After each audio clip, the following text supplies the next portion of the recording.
Welcome to the Leadership Roundtable, a podcast with Dr. Conway Edwards. We want to thank you so much for joining us today. How are you doing? I am doing fantastic, and awesome. I am honored that we get to talk today, especially because of the topic we're talking about, which is very revealing. And so no matter how you try to cover up your leadership or talk today will reveal your motive and why you do what you do. It's extraordinarily self-reflective. So I'm excited about it. It's going to be really good. We're going to talk about why you lead, why you do what you do, and really digging in. And want to encourage you to go to our webpage to visit 1cc.com/leadership roundtable. You're going to find some great resources there, and you can see some of our past podcasts and show notes. And then also a great resource that you're going to learn as we go through this talk today is a book called The Motive. And we'll discuss some of the things from that book as well that's really impacted and shaped our leadership. So the whole topic is why are you leading? That's it. And is it the same as why you initially started leading? Has it changed? Has it shifted? And there's a whole lot of reasons, and I don't know what yours is, but you just need to pause and reflect on, why am I even doing what I'm doing? That's really good. That's really, really good.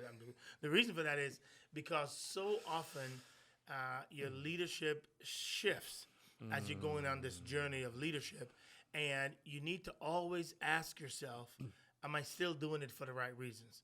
Most leaders, when they start out, they're doing it because, they have a call from God to do this, or they feel that this is their gift mix and they want to make a difference, and they care about people and they want to make a difference in the lives of people.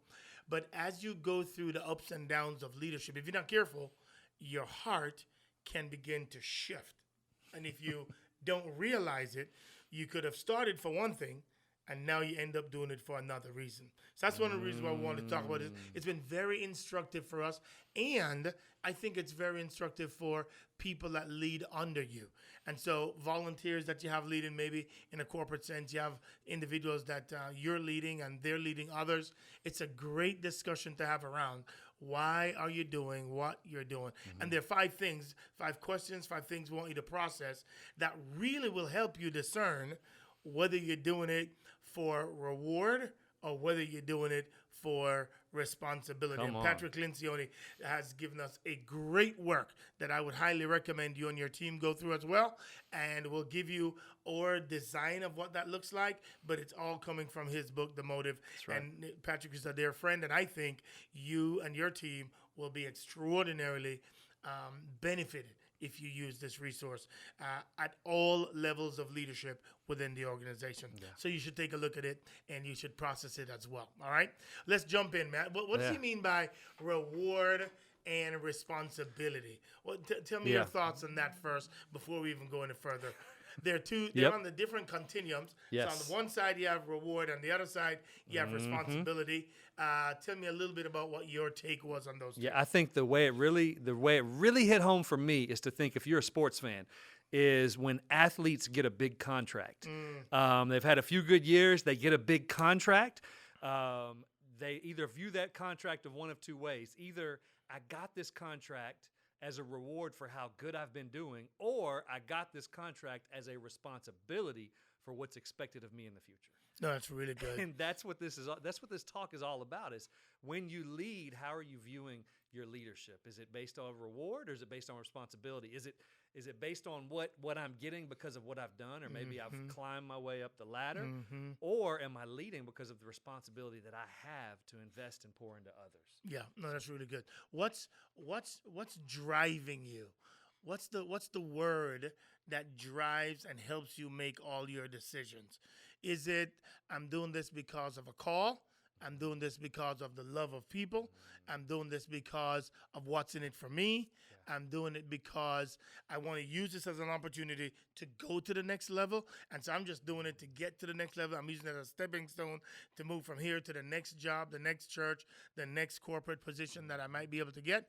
Is that really why you're doing it? And so this will really help you to discern why you do what you do. So let's jump in and talk about these 5 things. And boy, I tell you what, they sting me and they should sting you, because they are right on the money. and I think you'll deeply appreciate it. All right. Okay. So let's jump in. What's the first one? 5 questions or 5 topics to talk about that will reveal what kind of leadership and what your motive might be. Number 1 is the ability to have difficult conversation. My. So here's the problem. Nobody teaches us at home, oftentimes, how to have good conflict. Nobody teaches us at school how to have good conflicts. They expect you to just make it while you go. And yet still, when it comes to the church world, conflict is inevitable. Any kind of great organization has to have conflict. And so if you don't like to have the difficult conversation, then you naturally are creating an unhealthy organization. If you don't like to have it, it usually means you prefer peace than you prefer getting to the ultimate issue so that the organization can go further faster. So it becomes critical, if you're a good leader, it becomes critical for you not to relish them, but to know how high the stakes are if you don't lovingly confront, if you don't lovingly care for the person so that you can have these difficult conversations. And if you don't like to have them, it means you're on the reward side. I would prefer being safe than for the organization to be healthy. I would prefer not offending my friends than for us to create a healthy path moving forward. I would prefer making sure that nobody is offended than making sure that our organization is achieving its goals. That's what's at stake.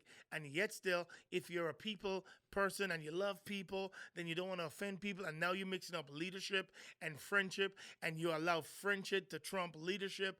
And therein lies where organizations are held back. Churches begin to create silos, and people like one person over another because one might be more confrontational, and then they don't like to talk to or hang out with that person. And the other one that's friendly, meaning they don't deal with any issues, but they're just fun to be around.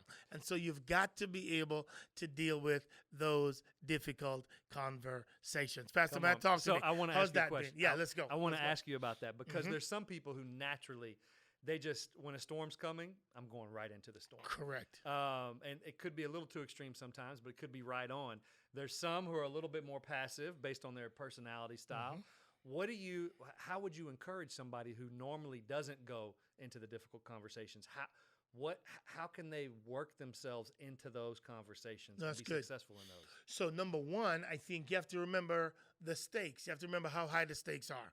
So if you don't want to confront that person, what you're saying is you would much rather not have clarity. Yeah. You'd much rather allow there to be ambiguity and drama, which means the whole church, the whole organization slows down or goes in an unhealthy way, than if you just have a difficult conversation and confront somebody. So the first thing you have to remember is how high the stakes are. The second thing you have to remember is that love really means dealing with the issue and not hoping that somebody else deals with it. If you're going to love your brother and sisters in Christ, then love actually loves having the difficult conversation. They might not love it, but they know that if I really love you, I need to be able to have this conversation with you. And so they will not allow fear. They will not allow uncertainty, or they will not allow the environment to be cloudy and therefore have no clarity. So number one, I think you should make sure you know the motive and your reason and know how high the stakes are. Number two, I think you need to love your brothers and sisters in Christ. And if you love them, then you want to have that conversation. And then thirdly, you need to have somebody hold you accountable to make sure that, okay, you're going to have this conversation by Friday at 5 o'clock, or else I'm going to bring you all two together. And that kind of accountability and deadline really will begin to help you to see the benefit of that. Right. And so one of the things I think you have to do is just learn the art over time of walking into those dark places, knowing that the light of Jesus Christ is with you. That's good. What I've learned from a lot of experience is when you avoid the difficult conversations, those situations almost never work themselves out. You can pray about it. You can it's almost never. There's 1 in a million times where it's going to accidentally work its way out. Right. But left alone on neutral, those things will only get worse and the conversation only get harder. That's correct. So everything Pastor Conway said, huge. being able to have the difficult conversation. Number two. Well, hold on. Before you leave that one. So I just want to encourage you, if you don't want to have them, you're doing it. The only reason you don't have them is because you want to self-protect. The only reason you don't want to have it is because you're trying to look good in the picture, or you're trying to say it's not that big a deal. And here's what happens. It's going to blow up when you least expect it. When you least can afford for it to blow up, it's going to blow up. And it's going to blow up in such a way that's going to magnify the problem. When you could have dealt with it as a small situation, now it's gotten so big that the end is going to be devastating to you and everybody associated with you. So please learn the art as a leader. Yeah. Own the responsibility as a leader to have the difficult conversation. Do it in love. Find out when it's the best time for the person to have the conversation, but you've got to do it and not allow the enemy to take something that was really tiny and make it so big that it has the risk of hurting the entire ministry, the entire church, because you didn't want to have a hard conversation. I mean, all right, I think I like to say that every small problem wants to grow up to be a big problem. Every time. And I also want to move off of this point because sometimes I wonder if you're talking to me or to the listeners. So we're going to go ahead and go over to number two. That's okay. There's a little convicting there. Number two is how well you're able to manage subordinates. How well you're able to manage those you lead, managing subordinates. So, talk to us about that. All right, managing subordinates mean if you're a good leader and you're going to manage the people under you, your job is to provide clarity. The way you provide clarity is by coming up with the priorities for that week, for that month, for that year, and then holding them accountable to those priorities, to those goals that you have set up with them.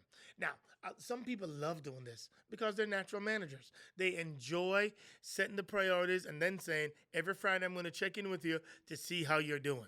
Right? Some people enjoy it, but some people don't like it at all. They just think you're grown. You should be able to manage yourself. So do the work that you know you're supposed to do. Nobody should have to micromanage you, come over your back and see what's going on. But if you care about the organization moving forward, if you care about the ministry, if you care about your ushers moving forward, your greeters moving forward, your parking lot team, your kids ministry, your student ministry moving forward, if you care about any of those, then you've got to set up rhythms where you are consistently being clear on what's important right now, priorities, and then checking up to see if people are doing what they said they were going to do. This is huge for any leader and any manager if you're going to move the ball forward. And too often, especially in churches, because you're not driven by quarterly results, you're not driven by Wall Street, you just think, hey man, we're one big happy family. It doesn't matter if we get things done or not. But that means you're not effective. That means you're not committed to excellence. That means you're not being a good steward of the ability and the gifts that God has given to us. So our job as leaders is to ask, what are our priorities this week? I did this morning with our team. And then who's going to get it done? And then by when? And then you follow up with that in a week or in 2 weeks. That's what managing subordinates mean, and that's what they do. Your goal then is, how good am I at that? Is there a weekly rhythm, every 2 weeks rhythm, where I'm talking to my team and finding out from each direct report, each volunteer leader, hey, here's what I asked you to do. How did we do on that? Yeah. Pastor Matt, what do you think? What do you? What is the tension there between leadership and management? So there's been a move away from managing and management, that we need to be leaders and better leaders. So what does it look like to live in that tension for you? Well, the saying goes, leaders do the right things. Managers do things right. Leaders do the right. They know what those priorities are, and they're doing it because they know at the end of the day, they have this goal to achieve, and they've got to divide it up into smaller pieces. Managers do things right. They make sure that the people are supposed to be doing their job so that everybody can get it done, their part, so that the ultimate goal gets done. Managers do things right. So there's a balance between the two because you've got to know what the priorities are. So you got to know what the right things to do are. And then manager says, how do we make sure that everybody's being held accountable to doing those things? So this is on the side. It leans toward the management side. But if you're going to lead for responsibility, you ultimately have to get the goal done. For churches, we got to win people to Christ and grow people up in Christ. So that's one of the big things. You got to go make disciples of all nations. If you're going to do that, that means your job then it is to make sure that you're holding them accountable based on the priorities you give them. Some leaders just hate it. And if you do, that means what you're suggesting is this is revealing to you that you're on the side of reward, you're not on the side of responsibility. You're on the side of I just want to do my part, and I'm grown. They should do their part.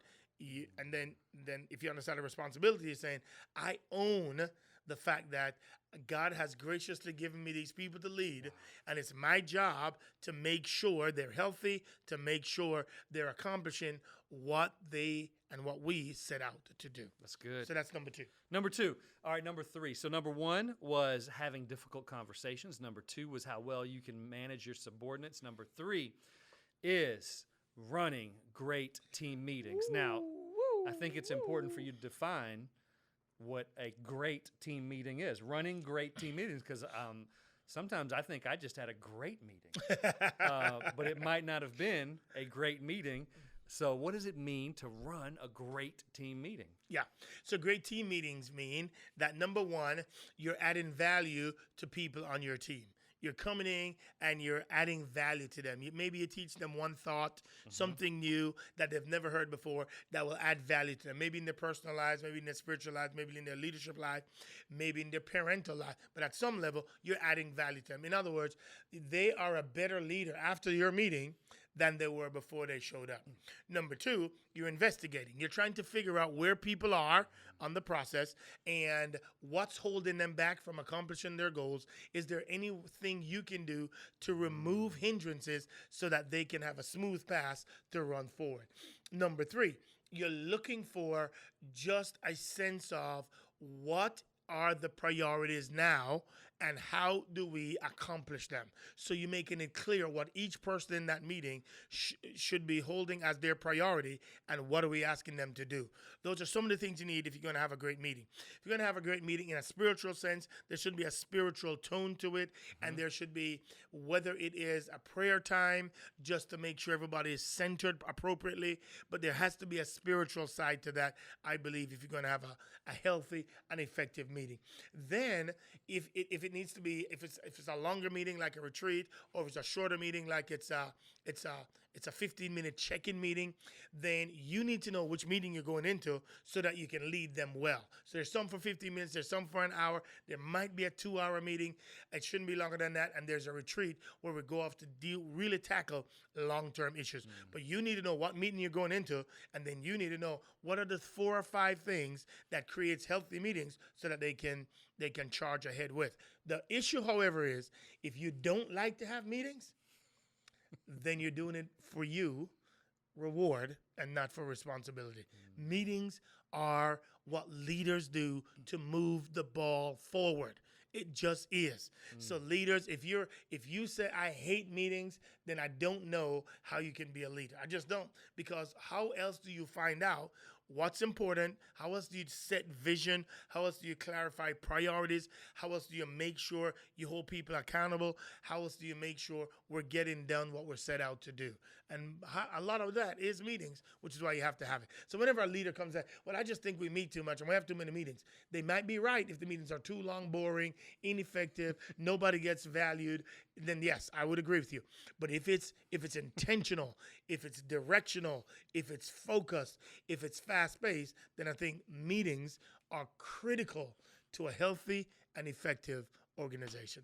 Pastor Matt, I see you laughing a whole lot. What are you thinking I'm about that laughing one? a whole lot because I got 5 M's. You haven't heard these M's. All right, I let's hear it. think you've heard these M's. Okay, let's hear it. But Let's I hear think the acronym we should go is more meetings mean more momentum. Ooh, that's good. More meetings mean more momentums. Let's do it. I love it. So we've got to have that. What do you say? You Well, address more good meetings right. mean more. If they're not boring, if That's they're correct. not focus less. That's correct. That's correct. So that the key elements you said are so good. It's providing clarity. It's adding value. It's giving goals and priorities for those listening that meetings are a drag or you hear people say they don't like your meetings. These are the elements you need to outline for your meetings to go well. People should come out of your meetings. It should be like we just broke the huddle and now we're ready to go run the play. That's it. It shouldn't be like In addition to that, by the way, if you want to know any more about this, just go pick up our book. We have a book called 2080 Rule that we wrote, and you can go pick it up on Amazon or anywhere you can find that. It details the 8 things that are critical to every healthy meeting, and you can find it there. I think it'll be a good resource for you. Good. All right? Okay. Number 4. So we've been through the first 3. Number 4 is developing the leadership team. That's it. So one of the ways you know if your reward or responsibility is how well you develop the leadership team. Absolutely. That's the leader's number one job, I believe. After you provide clarity and clear direction, your team should know that when they're around you, they're going to be better leaders. So there are 2 things you have to do for that. One is leaders always know people always come, people always go, people get sick, people get hurt. And so because of that, they always have a leadership pipeline. You always have a group of apprentices, of individuals that are ready to take on somebody's assignment if somebody has to sit on the bench for a while. So because of that, we've got to make sure we have a leadership pipeline. Number 2, then, you've got to make sure you're developing this team. What is your curriculum to make sure that this team is getting better? How are you? They came to you. God has uniquely allowed them to be in your environment. How are you now adding value to them so that they're being better leaders? How are you maximizing their gifts and abilities so that they are the best leaders that they could ever be? How do you make sure at the end of the day they're looking back and saying, thank you so very much for all that you have done to help me be the best I can be? That's what they should be saying about you because of your willingness and commitment to invest in each of the leaders around you. That's what I think it is, man. That's so good. I heard John Maxwell say that if we want to know how good a leader's doing, you shouldn't look at how the leader's doing. You should look at those who he leads and how they're doing. Because as the leader, if you're doing good, that's all good. But the way you know you're doing well is how successful, like Pastor Conway said earlier, are you removing obstacles? How well are the people under you leading? And how well are you really transferring what God's gifted you with in the gift of leadership? So develop. What are a couple of different tools or ways that you develop leaders? I know you said have your pipeline, have your curriculum or what you're going to use. What other ways would you encourage? Well, we just gave our leadership team, the top 3 or 4 books that we suggested that they be reading and has to read before the end of the year. Number 1 is The 3 Kings. All right, you got to read that because it helps you understand authority issues. Number 2 is Maxwell's classic work of developing the leader within you, developing the leaders around you.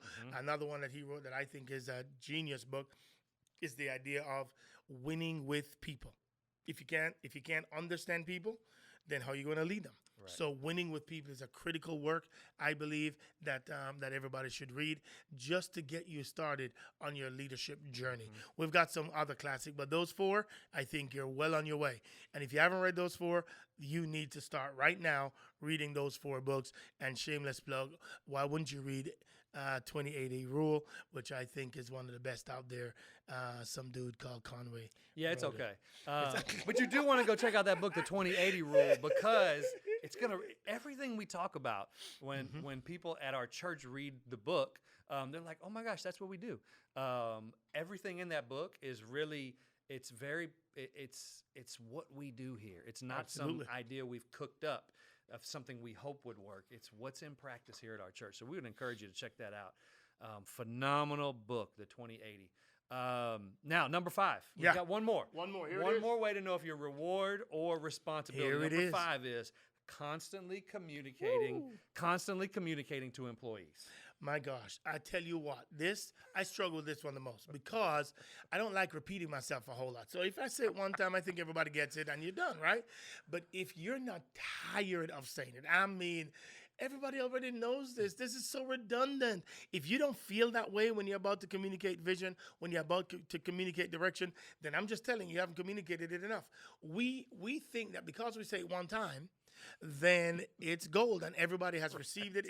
It's imprinted on their hearts and they're ready to go. Well, how many things have you heard somebody else say and you have written it on your heart? Very, very few. So that's why we have to over communicate so that everybody knows it's second nature. This one I despise, but it's the truth.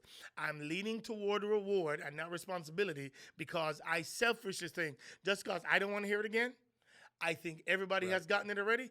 I think that they don't need to hear it. And I'm oftentimes, if not 100% of the time, absolutely wrong. So if you care more about your people getting what's important than you being tired of saying the same thing, then you have to begin the process of saying to yourself, I've got to say it 100 more times so that it gets seeped in to our culture. Pastor Matt, what do you should be saying it so many times that your team, your people, could have fun imitating how many times you say That's this. good. That's good. They should imitate you because you say it so much. They're so used to hearing it. Right. So all of a sudden it becomes a broken record inside of them. So we've got our 5 different things we've talked about how do you know if you're reward-based, if you're responsibility-based. That's good. I want to review those 5 for you for just a moment. Number 1 is you like to have, or you can have difficult conversations. Mm-hmm. Number 2, managing subordinates. Number 3, running great team meetings. Number 4 is developing a leadership team. And number 5 is communicating constantly to employees. Now, as you evaluate yourself on these, if somebody's listening and they say, you know what, I've discovered that I might be leaning, I didn't start this way, but I'm leaning towards the reward side of leadership. How does that movie play forward? That's good. So then I think you need to take a day, and I think you need to spend some time with God. I think you need to ask the question, why don't I like to do these things? Why are these things so difficult for me? And I think you need to do a heart check. And I think you need to ask God to help you with your own heart and to turn it around so that you're working not for your kingdom, but for His. Mm-hmm. Not to build your name, but His. And I think whenever you lean toward reward, it's because your heart's moving away from the mission and it's moving to the man or the woman, and you're prioritizing yourself over the team. And so I think it's a confession that needs to take place so that we can move toward what I call ultimate mission. I think you have to start with confession to get there. So what I'd recommend is you just spending some time with God, maybe spending some time with a counselor, asking that counselor, hey, can you help me process some of this, please? Because I just don't like the reason why I'm doing what I'm doing anymore. And I need to get a renewed lease on life because this is not why I started it. Mm-hmm. And I need to rekindle. Revelation chapter 2 says you ought to. It's not that Revelation chapter 2 talking to the church at Ephesus. He says, it's not that you don't love me. It's that I'm not your first love. And your assignment is to make sure that Christ is your first love so that you're flowing and you're working out of an overflow of your relationship with Christ. When you do that, then you know I can't not have a difficult conversation because I have to have it because the mission of Christ is too great. Then I know I have to set clear priorities because if I don't, then the mission is at stake. Then I know I have to have great meetings because if I don't, then I'm leaving it up to chance. Then I know I have to develop the leadership team because if I don't, then we're not going to be the best we can be for the glory of God.